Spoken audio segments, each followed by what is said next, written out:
Now let's come back to the connection I made at the beginning of this talk between epistemology, epistemological questions and concerns regarding sensing the soul, and the question about similar questions with respect to values.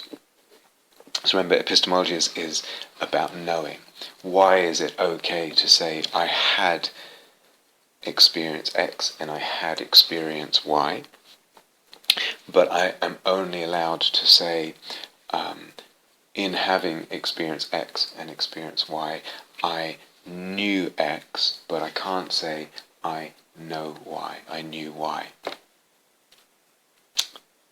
You understand? Some things we can say you have whatever experience you had, but in terms of knowledge of reality, that's the epistemological remit. What constitutes, what qualifies as knowledge? How can we know? What are the modes of knowing? What is knowable? Why can I say of some experiences that there was a knowing, and of other experiences they were just experiences? And epistemologically they have second or third or whatever class status, fourth class status maybe. And so there's that whole question with regard to sensing the soul, and then it's linked to this a similar kind of question with regard to values. So I can say, it's deemed okay for me to say, I know this bag of potatoes weighs X kilograms. That's fine. Or I know they are potatoes. Or I know we were in a car crash the other day. Once I get to things like, I know this is beautiful, then some people start to get a little bit nervous. I know this is more beautiful than that. Or I recognize, I know beauty, I know goodness, I know love. And this is a knowing of values. I experience a sense of beauty. I experience this as good. I experience love. I know gets a little more tricky when values are involved, or people are less willing generally in the culture to grant the same epistemological status as knowing there are potatoes in front of me and they weigh X kilograms. Knowing that this piece of metal smashed into that piece of metal at X miles an hour. If I say, I know this tree loves me. I know this tree that I love, I know it loves me.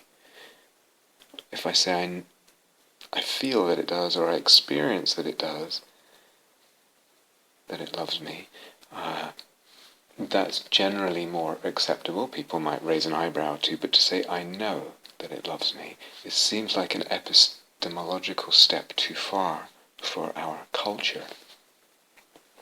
So I want to really kind of open up this area a little bit of ontology and epistemology, and I hope you can get a sense of how important it is, and just maybe can we just walk around in there and pick up some stones and overturn them and see what's underneath, and that kind of thing in that domain of ontological and epistemological questions, just a little bit. Values have been relegated slowly in terms of their truth status in our culture. They are, as I said, especially with as modernism sort of rolled into postmodernism, kind of in a way inevitably, or a certain kind of postmodernism at least, the dominant kind of postmodernism. The values are just regarded as I said, historically conditioned, culturally conditioned opinions of what is beautiful, of what is good, etc. So to say, I know this value, I know it to be there, its status has been epistemologically and ontologically relegated. Now, the connection with sensing the soul is partly, and it's in that it's analogous, it's kind of parallel. There's an epistemological parallel in the relegation. As I said, if I say, I know this tree loves me, or this imaginal dimension of my friend's being or whatever, I know that. Again, it seems too far for the modern outlook, the dominant modern outlook. So partly it's a parallel with the epistemological kind of cramping with sensing the soul, and partly it's because, as I pointed out, sensing the soul includes a sensing of value. So there's these are kind of bound up together just by analogy, but also because one is included in the other, or they weave together.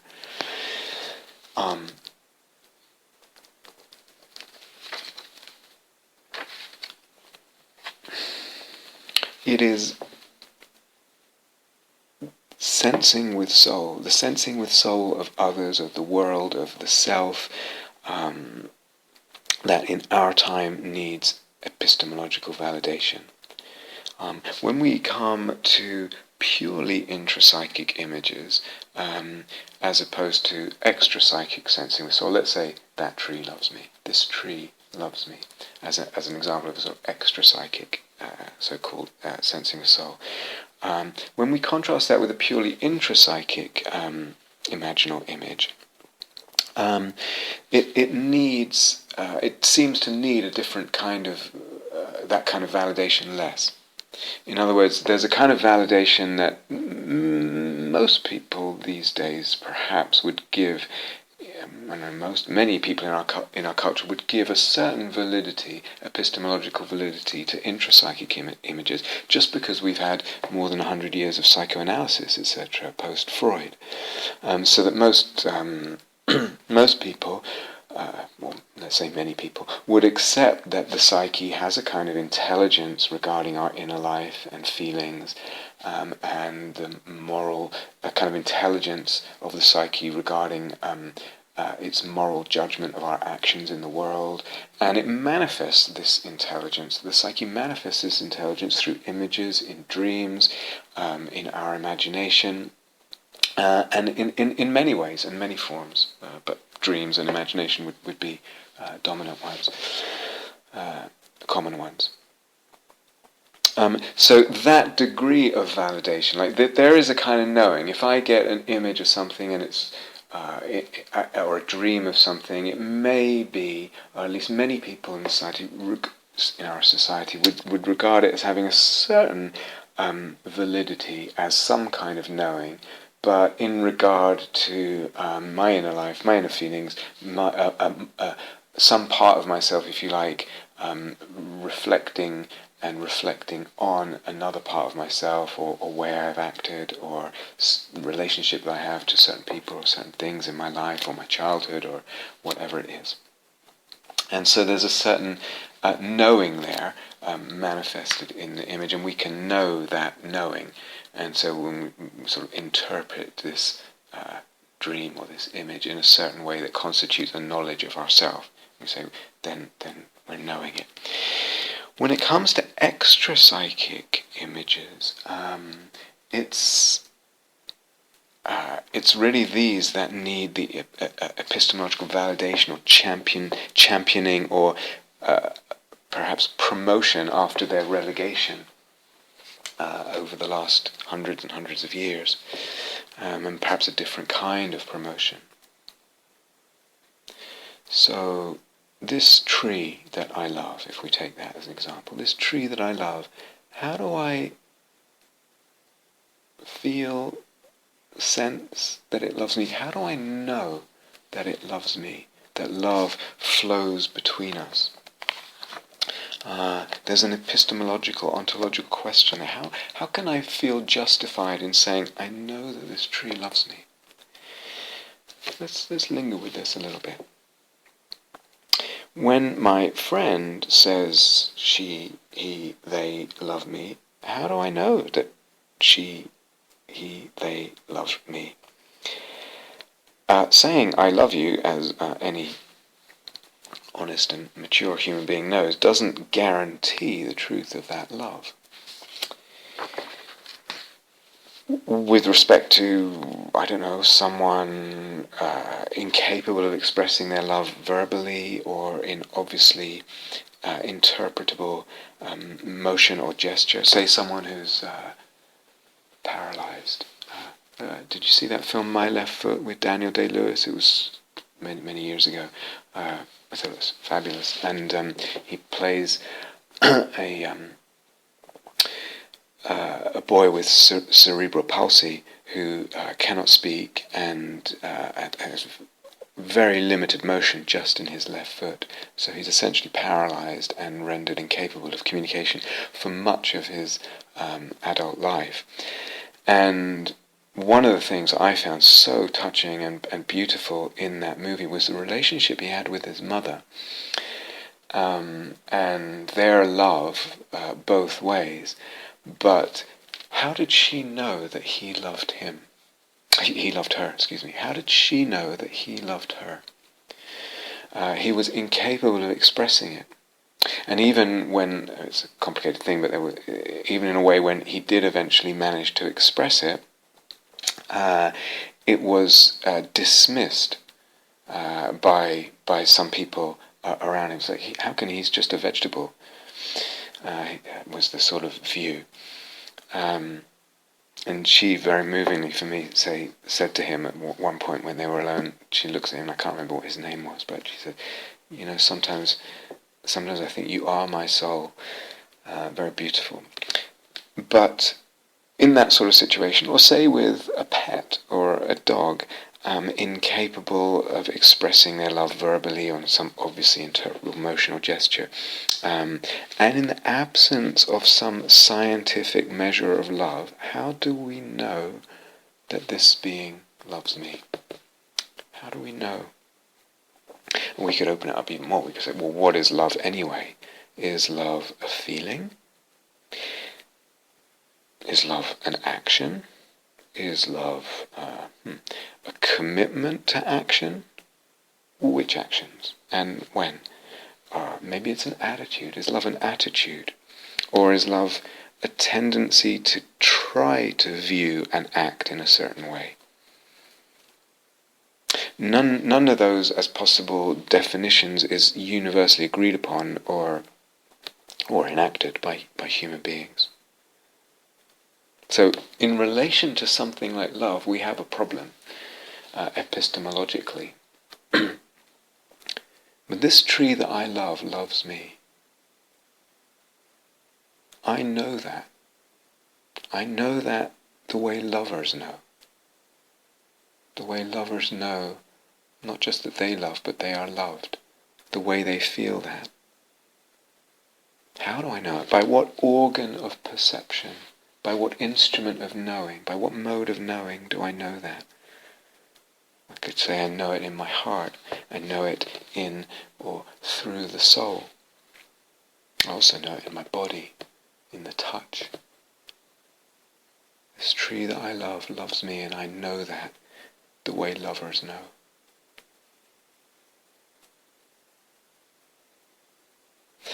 So what we call perceiving imaginally or sensing with soul, perceptions of the imaginal, soul-making perceptions, always involve, although they are not reducible to, they always involve sensing value, for example, beauty or loveliness or meaningfulness or whatever, goodness.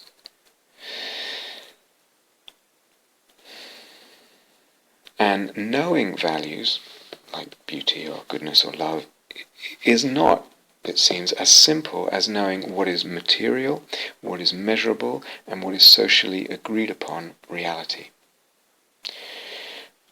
This is why there's a difficulty here for us nowadays. In the modern West, we find it hard, or it is not so generally accepted, and especially, as I said, after postmodernism, to claim we know something's beauty, or even something's goodness.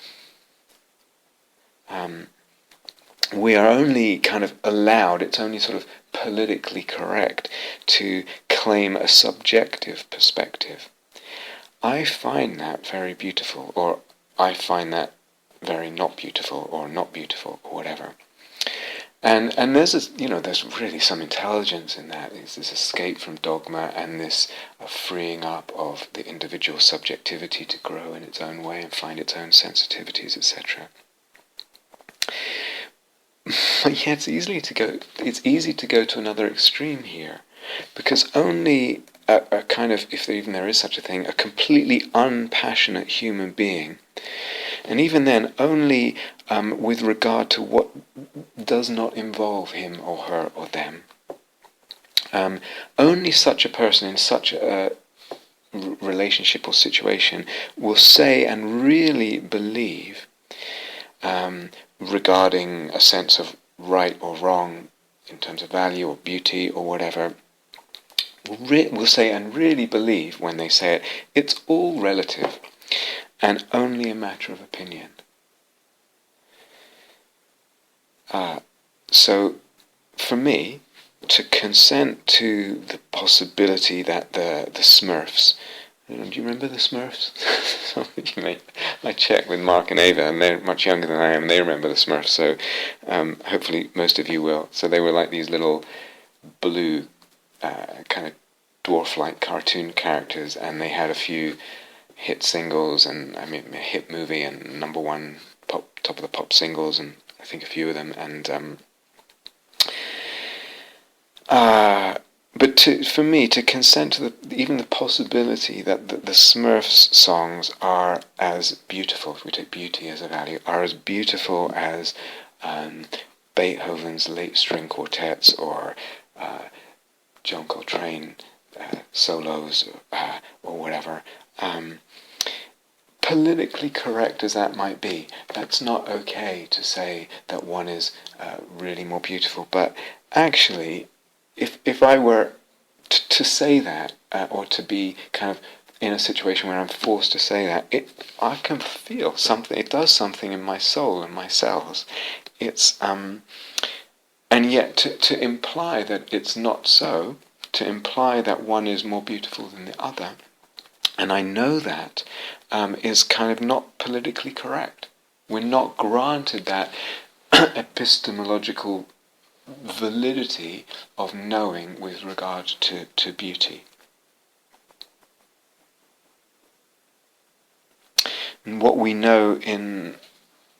You see the connection here? Why are we talking about the Smurfs now? The question of making knowledge claims, epistemological claims with regard to values is... and so with regard to beauty, with regard to the Smurfs, is related to our hesitation, our shyness, our withdrawing, our non-claims, if such there be, or possibility of making knowledge claims with regard to sensing the soul. Because what we know in soul ways of knowing, as I said, always partly involves values and ideals, not only what is measurable or material or socially agreed upon.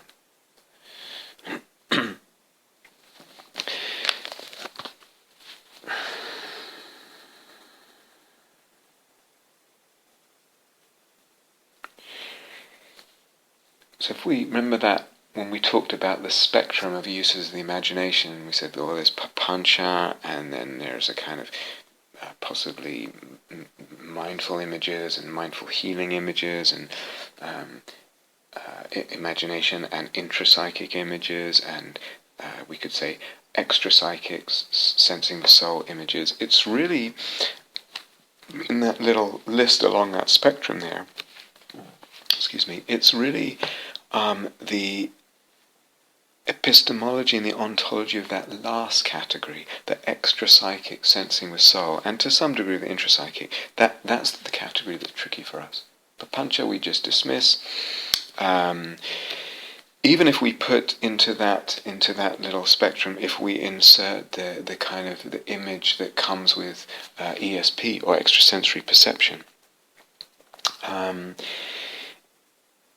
it's really that last one, because we can find a category. Oh, it was valid. That dream I have that turned out to be a premonition of this happening, or gave me some information in advance, so to speak, of some event happening, or whatever it was, or something that minds can do under certain conditions in a way it's really not a big deal, but on another level it is a big deal because it has lots of implications. But that in itself, it's easy to find epistemological and ontological a slot there. It's like, oh, okay, so I knew this in advance somehow, and even though it wasn't proved until that thing actually happened and I found out that it was true, there was clearly some kind of knowing in advance. And so we can give it that place in, we can support it with its own kind of ontology and epistemology. The thing that's difficult with the epistemology there is just that, as I said, we don't know its knowledge until we've checked it with asking our friend, were you in such a place there? Or they do call when we dreamt that they would call, or we get some news when we dreamt that the news would be such and such as opposed to something else. And we only know, get it checked off as knowledge at that point. But still, epistemologically and ontologically, it doesn't seem to create that much problem. But particularly the extra-psychic sensing with soul, it's that's tricky for us.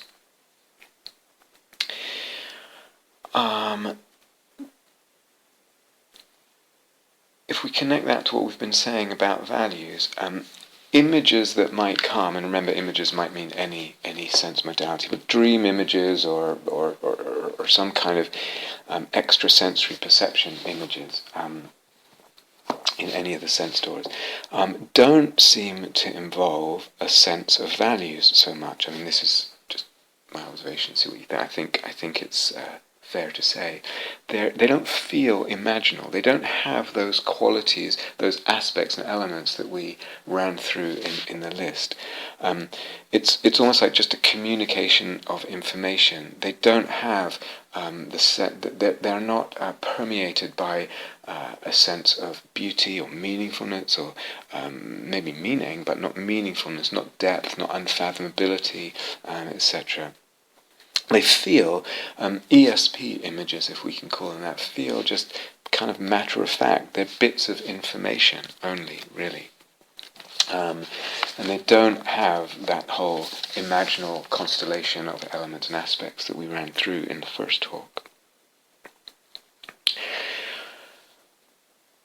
So they feel very, ESP experiences feel very matter of fact. They're, ordinary in themselves. But as I said, perhaps when we reflect on the fact that we can even have such experiences at times, or I think it's really the mind under certain conditions has such experiences, and it's we look at it that way, it has nothing to do with ego.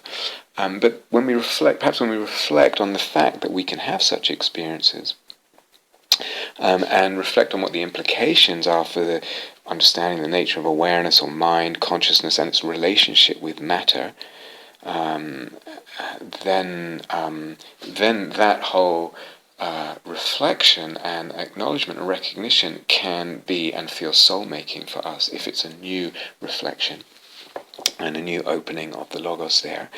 But the sense and texture of the actual ESP perception or image itself is often very ordinary. It doesn't have a sense of holiness or divinity or all the rest of it to it. There are other kinds of perceptions. I'm going back to this kind of, I think I brought it right at the beginning of the Path of the Imaginal retreat, this kind of like, is there some kind of classification or categorization of different kinds of uses of the imagination? Because there are other kinds of perception. Someone was telling me about being present at her grandmother's death and being aware somehow of her grandmother's soul or awareness entering another realm, leaving this realm and entering another realm, and sensing the joy and the gift and the wonder and the revelation of that. Now, in that kind of perception, there's immense meaningfulness, a sense of beyondness, depth, divinity, wonder. The energy body, as she experienced that, was harmonized and open and all the rest of it. So those kind of perceptions are closer to imaginal perceptions, though they are taken as true and real rather than in a kind of very theatre sense, in that imaginal middle way sense that we were emphasizing. So there's perhaps all kinds of divisions here in terms of ontology and epistemology. How to distinguish these different perceptions of other dimensions or realms from what we're calling imaginal images and soul-making perceptions, sensing with soul. How to tell the difference.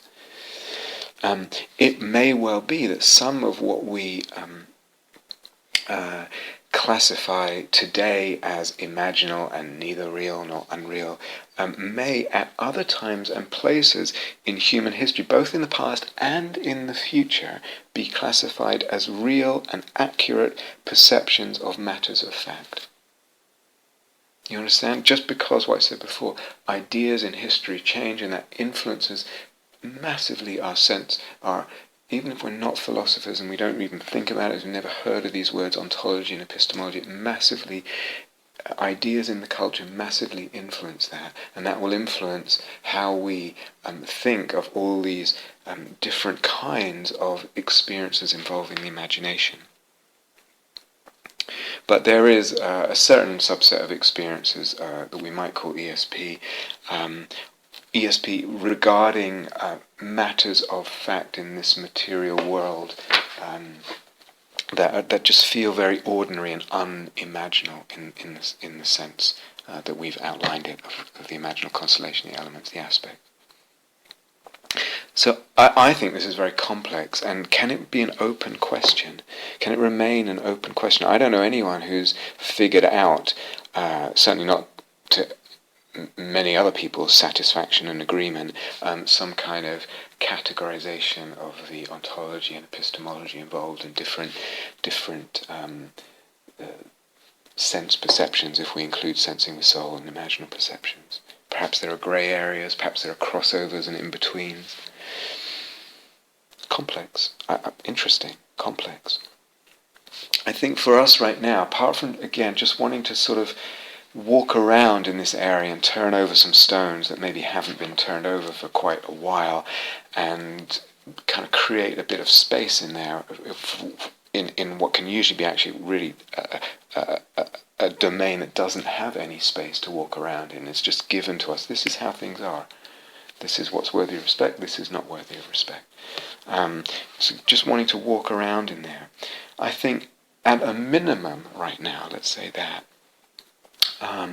we could say that experientially, even when we do kind of hold to this imaginal middle way and a kind of, no, we're not really saying it's real, we're not really saying it's unreal, those perceptions, those imaginal perceptions, that sensing with soul can have a huge effect, even with the kind of middle way held with regard to ontological status and reality.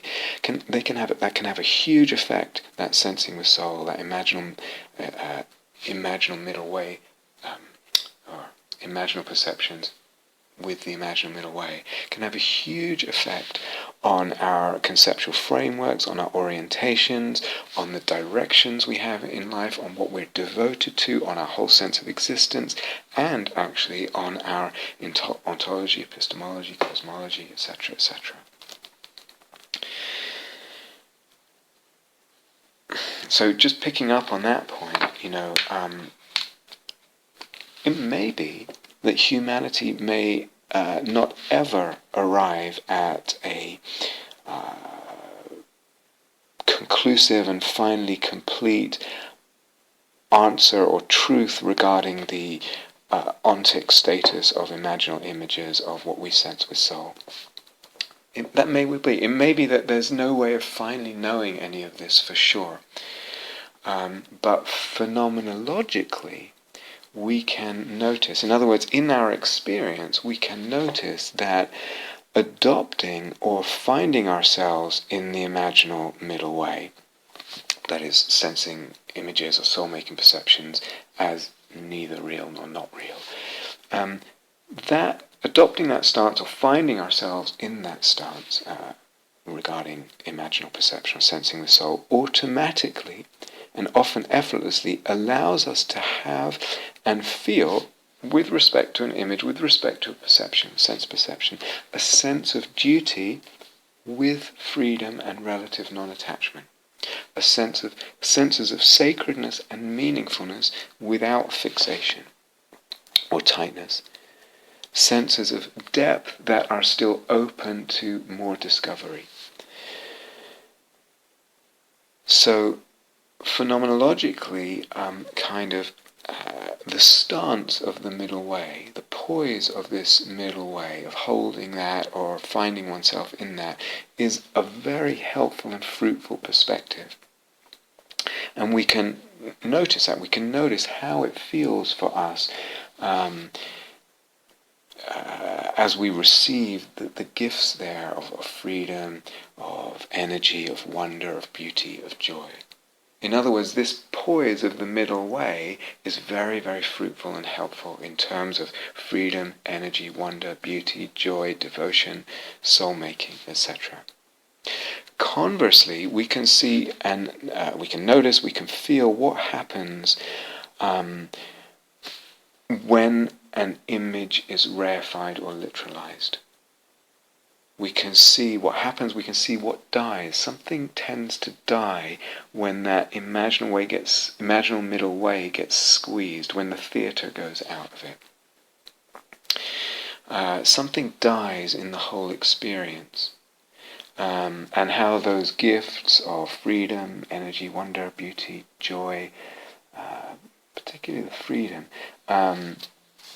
are often unavailable when an image is reified or literalized. So, as is often the case, and I've said before, we need to look to the effects of our way of looking to inform our choices, our stances, our attitudes, our perspectives and conceptions. But what we can say is that the stance of the middle way, the stance of the imaginal middle way, brings really good results. We feel its bounty, its fruitfulness. As I said, when we're talking about theatre, it's powerful, it has effects, but we recognise the theatre of it. And one of the fruits is the soul-making. And at the same time, it's not that we could go a little further with the ontology and epistemology involved here. Adopting that middle way is, in some respects, very fruitful. In some respects, is also a relatively cautious approach. So I think was it the end of the Eros Feta talk, I mentioned a phrase, I don't know who coined it, about metaphysics, and a sort of disparaging comment by someone or other, that metaphysics is that branch of philosophy is, which for some people just translates as anything spiritual, or anything what we would call soulful, translates as or is equivalent to being in a dark basement, pitch black basement, looking for a dark black cat that is not there. And that whole way of talking about other dimensions and divinity and all this business is something equivalent to that. So it's quite a disparaging comment. And I can't remember if I made the point, but what if I hung out in such a basement wanting to find such a black cat, and maybe someone gives me an infrared goggles, or maybe I start not looking with my eyes but touching with my body, with my hands, and the feeling then, the senses there. Maybe my eyes just get used to the dark, and actually there is a cat there, and I experience that cat for myself. And then what was called metaphysics just becomes the valid conceptualizing or attempt at conceptualizing and forming conceptual frameworks with regard to what I experience. Because here I am touching this soft, warm, furry thing that has and looks and feels and sounds like a cat, a black cat. So just actually like science is the endeavor of creating a valid concepts and valid conceptual frameworks of what we experience. And just as Buddhism is, whether it's a kind of quote, in inverted commas, religious Buddhism or inverted commas, secular Buddhism, involves a valid conceptualizing of what we can experience and what we do experience, or at least what some people experience. If it didn't occur to me to start sensing with my touch to find the cat, if my eyes didn't get used to the dark, if I didn't spend long enough that my eyes got used to the dark, if no one gave me, or I didn't find that there were a pair of infrared goggles there I could also use, I wouldn't experience the black cat, and I would consider this is all just ridiculous waste of time, conjecture, metaphysics in the most disparaging sense of the word. But once I experience it, through my meditative dedication and work and practice and opening up and careful, intelligent practice, once I experience things, then those things come into the realm of I need some kind of conceptual framework for these things.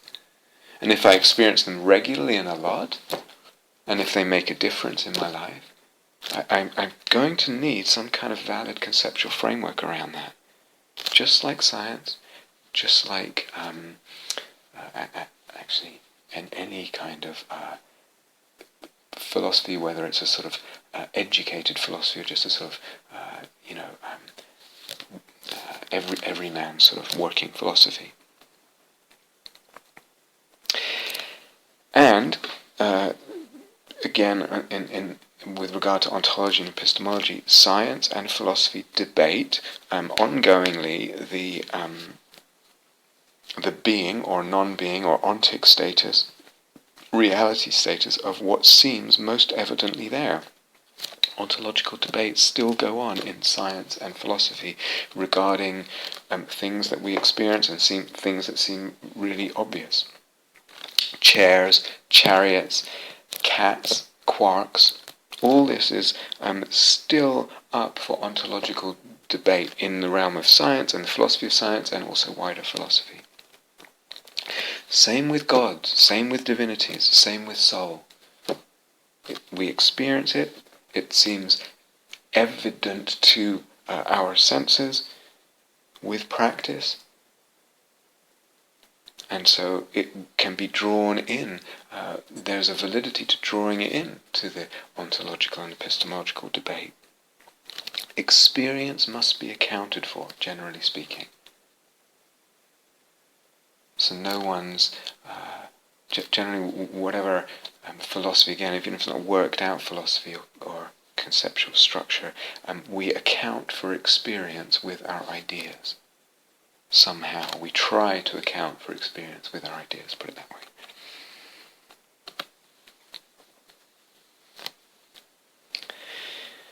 And again, we inherit or are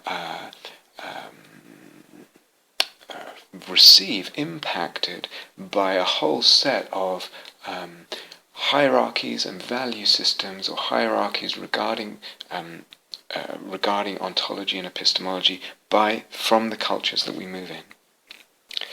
So if we regard, or if someone might regard, well, someone who's, say, tone deaf or colorblind, we regard them, obviously be polite about it or and not offensive, but we somehow regard them, well, somehow that perception is, or as a perceiver, there's something, I don't know what the word would be, inadequate or not quite competent or deficient there.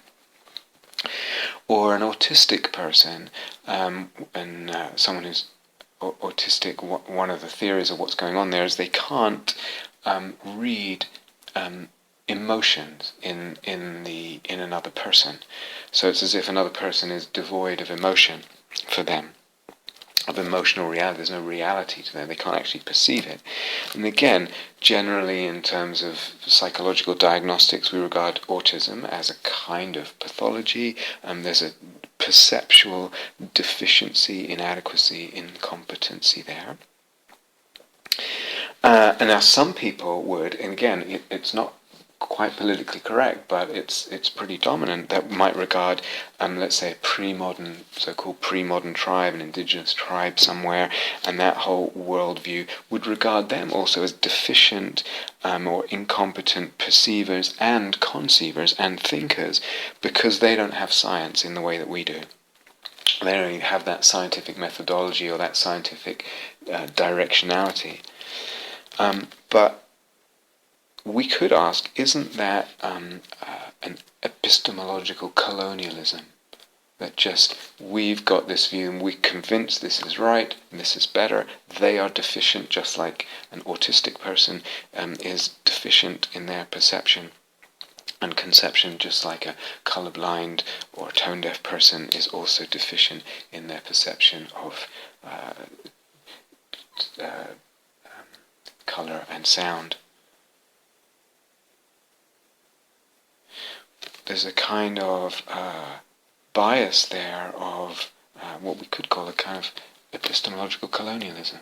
Our culture is right. That culture is wrong. We know what's real. They are barking up the wrong tree with regard to reality. Why, just in principle, don't someone who thinks that way accept this culture's regard for your inability to perceive souls or spirits, for example, in nature, something we might call akin to sensing the soul? Why don't we perceive that as a deficiency? Like, that's a kind of autism. We are simply unable to see some aspect of reality. Like tone deafness or like color blindness.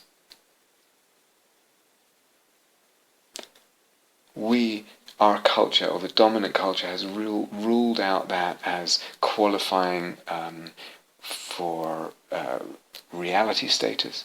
It's got a relegated ontological status, and any kind of knowing that one might claim is not justified.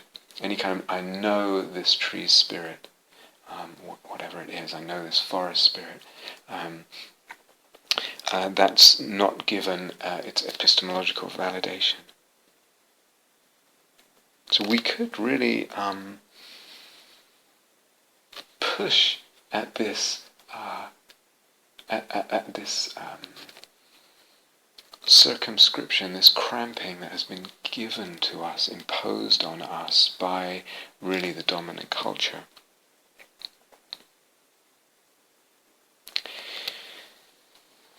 In regarding ontology and all that, I actually regard it as a never-ending exploration. I don't think that humanity will ever fully answer these questions. It's more like the questions themselves and the positions that various cultures take with regard to them over time is more like part of the story of humanity. It's part of the soul evolution of humanity. Conceptual frameworks, ontologies, epistemologies reflect and engender soul-making. Certain conceptions, certain ontologies, certain epistemologies can open up possibilities for soul-making. Certain emphases of conceptual frameworks open up soul-making differently. So that ontological and epistemological conceiving becomes part of the whole soul-making movement, potentially. What's quite popular in a lot of modern philosophies, some philosophers such as Richard Rorty, for instance, who's quite popular in some circles, just kind of almost look back in history and just acknowledge that the whole philosophical and scientific endeavor to arrive at a kind of conclusive ontology and epistemology has proved unsuccessful so far. And therefore their attitude is just to drop that whole investigation, just kind of shrug and give up and leave it and kind of poo-poo those whole kind of threads and investigations and explorations in philosophy. what it seems to me, reading someone like Richard Rorty more closely, and people who say that kind of thing or espouse that kind of thing, is that they're saying to drop all ontology and epistemology. But actually what happens is there's a default reversion to just whatever is the dominant, unconscious, and usually unquestioned ontology of the main culture. In other words, Rorty often lets slip, I don't think he's even quite conscious of it, that his notion of reality is a kind of atomistic physicalist one, of atoms moving in space, etc., according to randomly according to meaningless laws, etc. And that's kind of underpinning or hidden. It's his hidden default ontology and the epistemology that goes with it, despite the talk of let's just drop all this talk of ontology and epistemology, because people just argue, let's just keep everything open so that we can move forward together in a spirit of harmony. Actually, underneath, there's a real entrenchment and preference for one kind of ontology and epistemology. In other words, the secular, modernist, scientific, materialist, dominant ontology and epistemology over and above anything so-called spiritual, religious, soulful, etc. So if there is this kind of never-ending philosophical possibility that soul-making is potentially never-ending, and part of soul-making is logos, and that too is never-ending, and part of logos is the exploration of ontology and epistemology and opening them up and trying different things out and shifting ideas and all that. And if soul-making is endless, then, and part of that endlessness is the endlessness, the never-endingness of ontological and epistemological exploration or conceiving, creation, discovery, play. And it might be that one of the ideas that is perhaps its time has come, let's say, might be this idea of participation. Because up to now, one has the dominant philosophical and scientific modes have really veered towards a kind of objectivism and subjectivism. This goes all the way back to Descartes and before. It's like that reality is what is objectively, independently real. And you can talk about what's subjectively true for me, or my opinion, or my taste, or whatever, or my just being a pawn of the culture and being totally culturally conditioned and moved about by the trends in history and historically contingent. But basically, there's a gulf between subject and object. A notion like participation is in a way a very ancient concept and goes back to Plato, and I don't know much about how he used it, and I know that he was actually all I know is that he was actually quite vague. He never really filled out what he meant by it. For me, it strikes me as a very important and possibly very rich and fertile notion, and a really key concept. And again, it's hard to fill it out, but one of the things that we touched on before about participation is it neither it does not fall into a kind of view of subjectivism nor a view of objectivism. Reality is what is objectively independent, or everything is just dependent on the subject. There's some kind of mutual participation of what we typically conceive of as object and typically conceive of as subject, what we typically conceive of truth and what we typically conceive of a knower of truth. So instead of being truth is objectively real, we are participating in the creation/discovery of truth. Creation and discovery of truth. There's some word between or straddling or encompassing both creation and discovery that the word participation hints at. So it's a really deep concept that embraces and involves ontology and epistemology and reality and notions of God and all of that. Even notions of awakening, as I mentioned in one talk. So none of these things, matter, reality, selves, subjects, objects, truth, liberation, soul, divinity, all of them are participated in. We participate in creating, discovering all of that.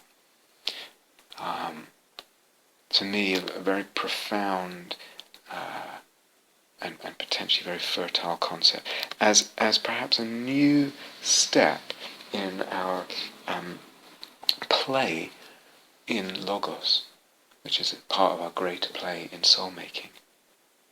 A new step in our play with ontology and epistemology, conceptual frameworks, and how that involved in that play is also what we perceive, what we sense, sensing the soul, perceiving imaginally.